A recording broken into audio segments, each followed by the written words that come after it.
সম্মানিত ভাই এবং বোনেরা, আসসালামু আলাইকুম। আশা করি আপনারা সবাই ভালো আছেন। প্রতিদিনের মতো আজকে ব্রয়লার এবং সোনালী মুরগির বাচ্চার পাইকারি রেটটা আপনাদেরকে জানিয়ে দেব। তো অবশ্যই আপনারা কে কত টাকা পিস ব্রয়লার এবং সোনালী মুরগির বাচ্চাটা নিয়েছেন অবশ্যই আমাদেরকে কমেন্টের মাধ্যমে জানিয়ে দেবেন। তার কারণ বাচ্চাটা কিন্তু বিভিন্ন রেটে বিক্রি হচ্ছে, বিশেষ করে ব্রয়লার মুরগির বাচ্চা। আর ব্রয়লার মুরগির বাচ্চাটা নেওয়ার ক্ষেত্রে অবশ্যই আপনারা বোর্ডিং ব্যবস্থাটা কিন্তু ভালো করে করতে হবে। তার কারণ বোর্ডিং ব্যবস্থাটা যদি দুর্বল হয়ে যায় সেক্ষেত্রে কিন্তু আপনার মুরগির বিভিন্ন রোগের সংক্রমণটা কিন্তু দেখা দিতে পারে। এই বিষয়টা অবশ্যই আপনাকে লক্ষ্য রাখতে হবে।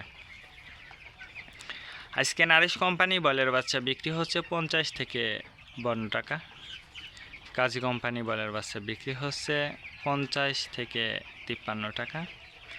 আতাপ কোম্পানি ব্রয়লার বাচ্চা বিক্রি হচ্ছে 50 থেকে 54 টাকা।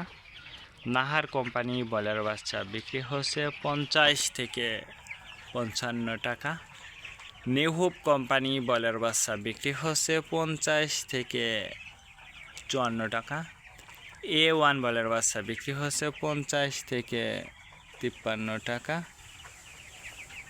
প্রভিটা ব্রয়লার বাচ্চা বিক্রি হচ্ছে 50 থেকে 52 টাকা। প্রাগনা ব্রয়লার বাচ্চা বিক্রি হচ্ছে 50 থেকে 53 টাকার মধ্যে আপনারা ব্রয়লার মুরগির বাচ্চাটা নিতে পারবেন ইনশাল্লাহ। এবার সোনালী মুরগির বাচ্চার পাইকারি রেটটা আপনাদেরকে জানিয়ে দিই। সোনালী নর্মাল বিক্রি হচ্ছে 40 টাকা, সোনালী ক্লাসিক 42, সোনালী হাইব্রিড 44, সোনালী সুপার হাইব্রিড 50 টাকার মধ্যে আপনারা বাচ্চাটা নিতে পারবেন ইনশাল্লাহ। আজকে এ পর্যন্ত, ভালো থাকবেন, আল্লাহ হাফেজ।